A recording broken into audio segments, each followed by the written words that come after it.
Good afternoon, everybody. My name is Isaiah. I'm a co-founder of Ed Enemy Productions. I'm a vice president of Ed Enemy Productions, and I'm here to talk to you about Henrietta Lacks and the HeLa cells.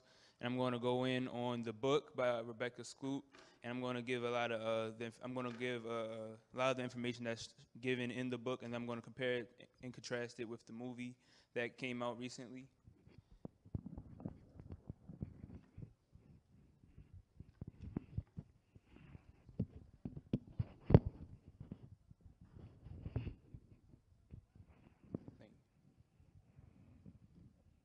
All right, first I'm gonna start off by giving some background on who Henrietta Lacks was. She was born in 1920 in Roanoke, Virginia.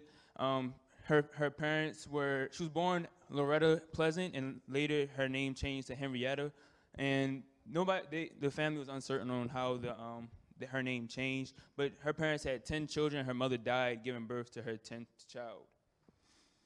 And then after her mother died, Johnny Pleasant, who was her father, moved to Clover, Virginia, where his family lived, and her siblings were split up between his family there. And she ended up with her grandfather, Tommy Pleasant, who was also raising David Lacks. So she grew up with David Lacks, who later became her husband, and he was her cousin. So they grew up on the tobacco fields there. They worked the fields, and and later they got married. This is some more information on what they did. They also helped. They also made money by helping the white farmers and pulling their crop for them. She had two children out of wedlock. Her first child name was Lawrence. Her second was Elsie. Elsie was they thought she was simple, but she had dementia, and she had mental disability. So they didn't really understand those things back in the day. So they just saw her as simple. But they ended up marrying her and David, and then they had 3 more kids after they were married. Elsie became too much for Henrietta to raise on her own, so she had to send her away to Crownsville Mental Hospital. That's in Maryland, and Dr. Mayat is going to talk more about that later. But so she went to a hospital for the Negro Insane. With the start of World War II, many blacks moved north to work in the factories, and one of the big factories was Bethlehem Steel, which was in Sparrows Point, Maryland, and David Lacks, which was Henrietta's husband, moved up with those people, and the deal was that he would move up and make enough money to buy a house and 3 bus tickets for her and her 2 children at the time to move up, and that's what happened. Henrietta was diagnosed with cervical cancer. Cervical cancer is a malignant or a cancerous tumor of the cervix. The Pap smear was a technique for diagnosing cervical cancer, in which they took pieces of the cervix or the cancerous tumor from the patient, and they observed it under a microscope.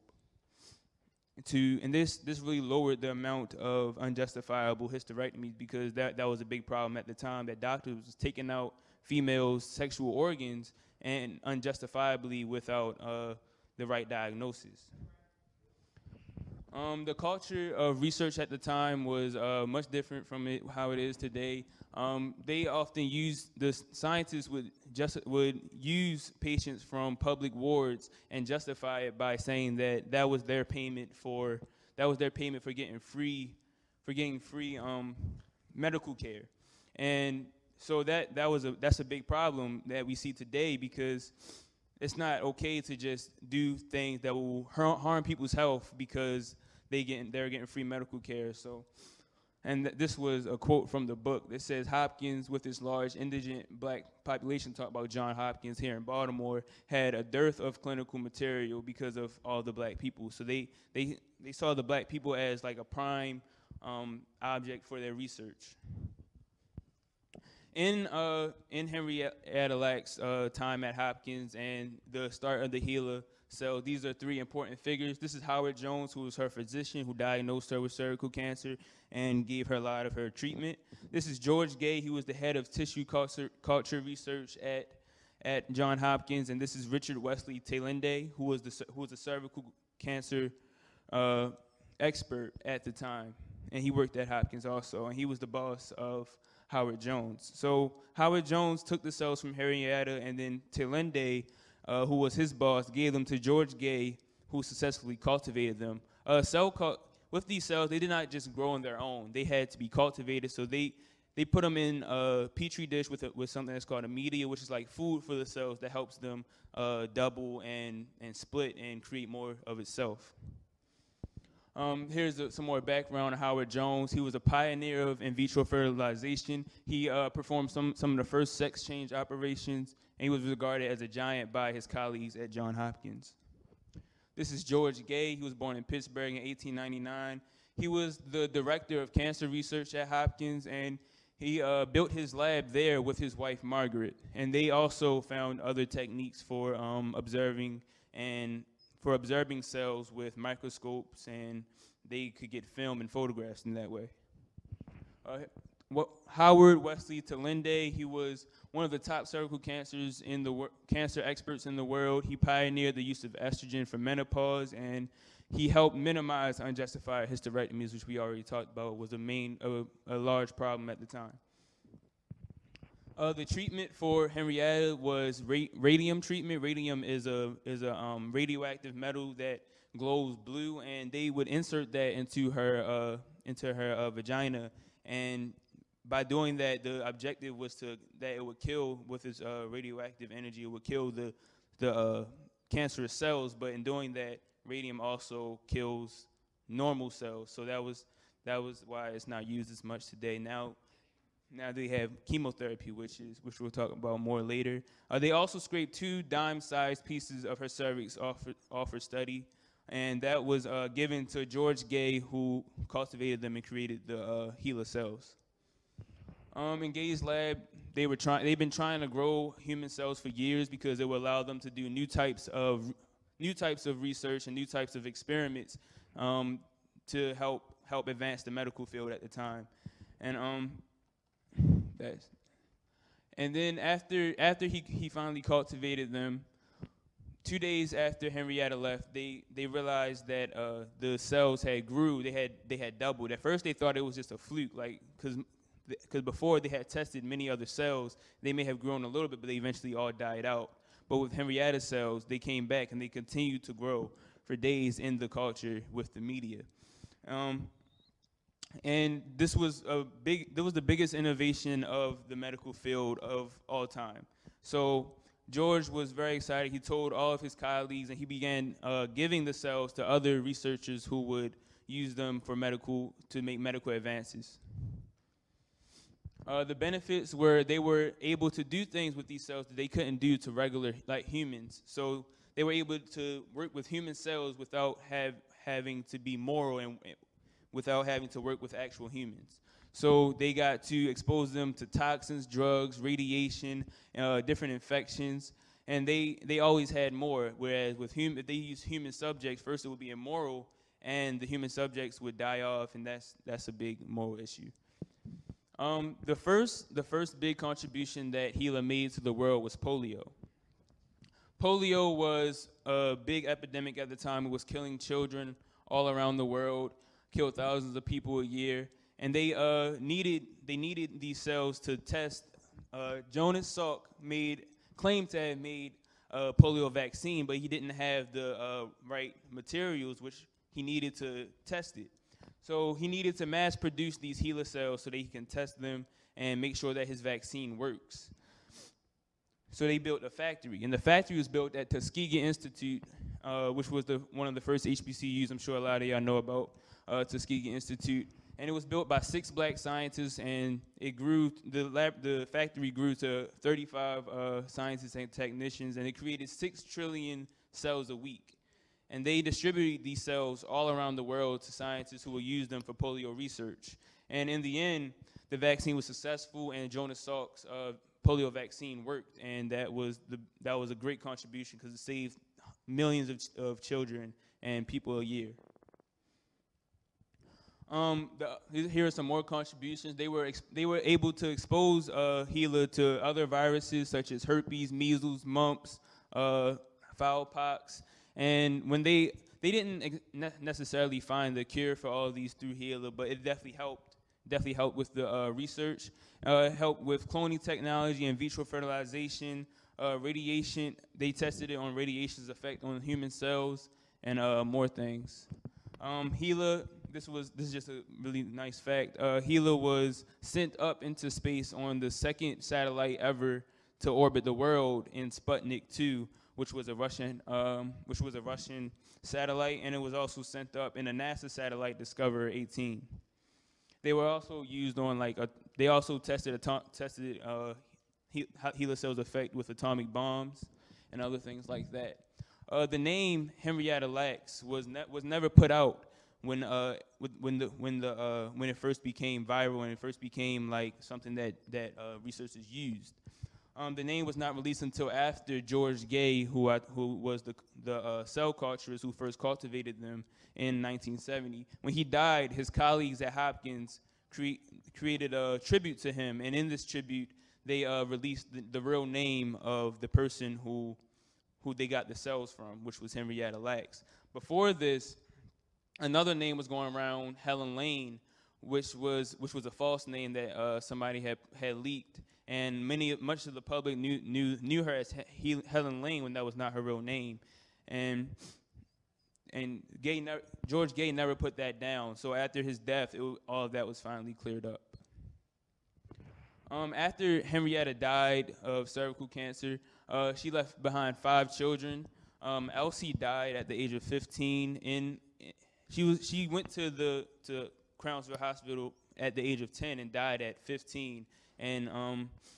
But she also left behind 4 more children, and the cousins came to take care of them after she died, and the cousins often abused them, and they grew up in Baltimore, and so they had a really hard life growing up without a mother.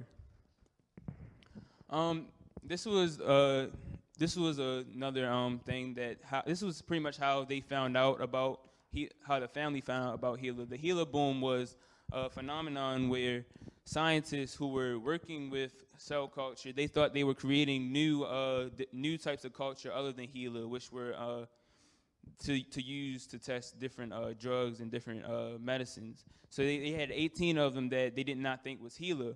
But the problem was a geneticist named Stanley Gartler realized that all of these were infected with a rare genetic marker. And this genetic marker was only found in African Americans.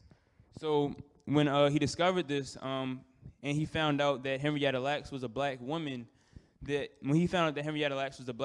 knew what the problem was. HeLa was coming in contact with all of these other cultures, and when HeLa had a tendency, when it got into culture with other cells, to take over. So when they thought they were creating new cultures, when in reality they were all HeLa, because HeLa was taking over, and that was a big problem. So they had different committees and things like that, all the scientists around the world, to try and solve the problem.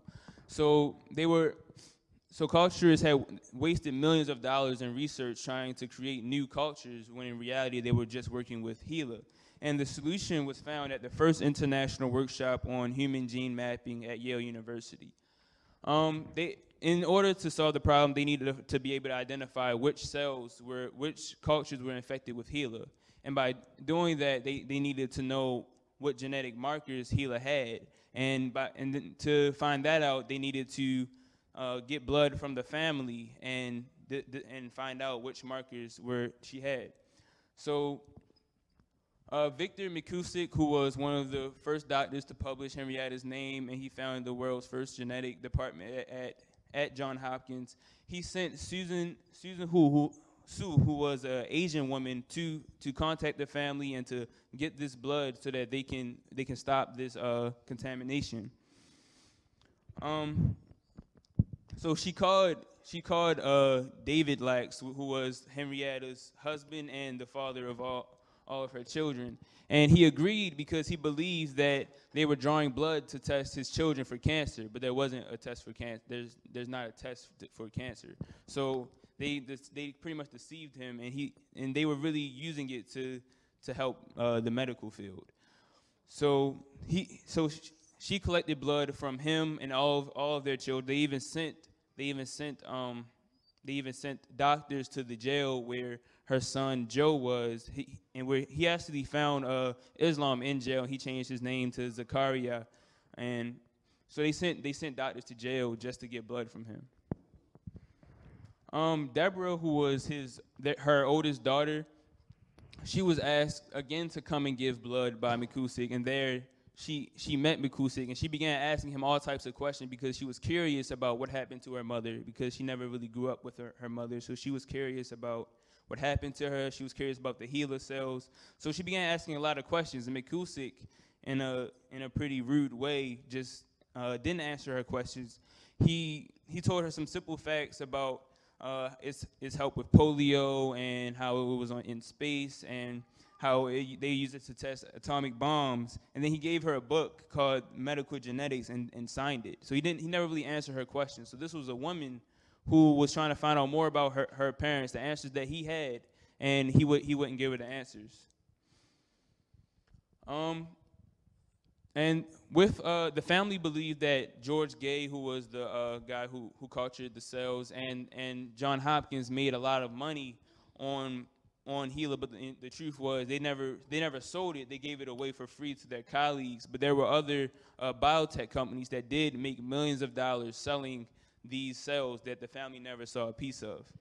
And so cell banks and biotech companies profited millions, and they found over 7,000 patents on their mother's genes, and that they had nothing to do with.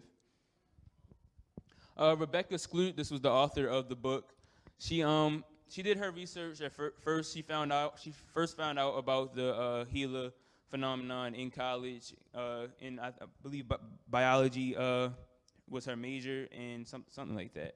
And she found out about she couldn't find out more information about Henrietta. So she began doing some more research. She found out her name, things like that. And then she contacted a professor at Clark University, Patillo was his name. And he gave her the number of Deborah Lacks, who was the only one of her siblings that were really wanted to be bothered with it. She was very curious. She wanted to find out more about her mother, and the HeLa cells. So she began doing interviews with the family. She also interviewed a lot of the doctors that were involved with the HeLa cells, and she compiled enough information to make her book. The movie was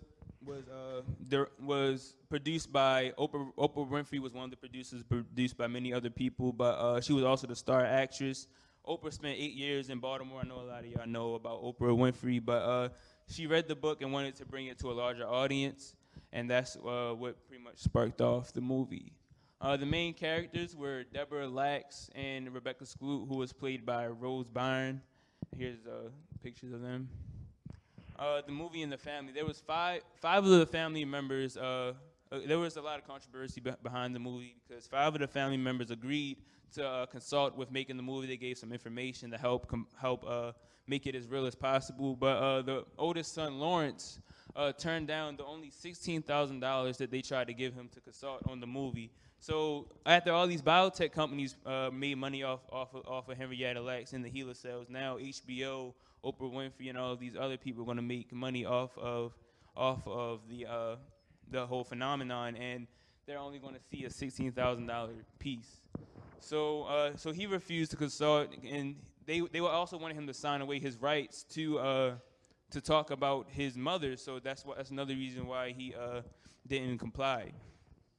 And other members of his family also complained about being portrayed as poor in the movie. I think, in my opinion, I feel like they were portrayed as poor in the book and not more than in the movie. But that's just when you watch the movie, you can make that decision for yourself.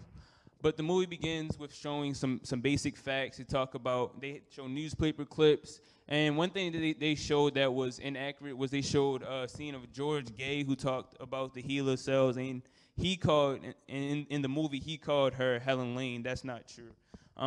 The name Helen Lane came from a leak, a different source. It did not come from George Gay. He never put the name down, but he never said it himself. So that was one of the only contradictions that I found in the movie from the book. The overview of the book, the movie was mostly just Rebecca's research and how her interactions with the family, and she did.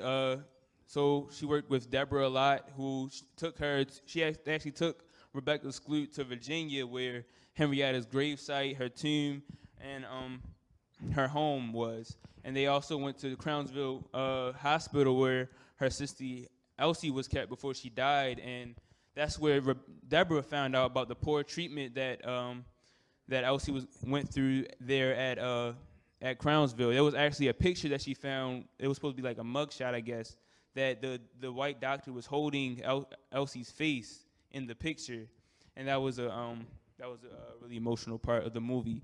And this was all accompanied by a bunch of flashbacks to show Henrietta as she was a hospital good person, and they always talked about how when people came, a lot of people came through her house because a lot of her cousins came through her house because she would cook for them and she was a really nice person, and yeah, flashback onto Elsie's poor treatment and a lot of the ways that Deborah and her siblings grew up, and that's the conclusion of my presentation. Thank you.